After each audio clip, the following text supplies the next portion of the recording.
Welcome to S4 Soumya news. మొండోడి Lokesh part 4 లో ఈ రోజు మనం చర్చించే అంశాలు.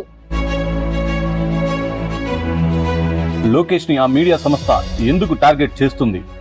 లిక్కర్ స్కామ్ లో ఆగిన అరెస్టుల పర్వం దేనికి సంకేతం? తెలంగాణ బీజేపీ నాయకులు లోకేష్ వైపు ఎందుకు చూస్తున్నారు?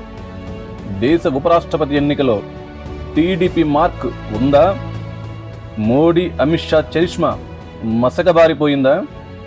Telangana phone tapping case, Kaleshwaram కేసుని బీజేపీ మెడకి చుట్టడంలో చంద్రబాబు మరియు లోకేష్ పాత్ర ఎంత?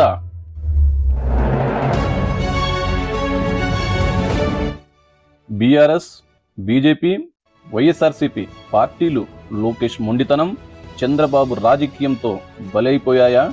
లోకేష్ కార్యకర్తలే దేవుళ్ళు అని ఎందుకు అంటున్నాడు? ఇక సబ్జెక్ట్లోకి వెళ్తే,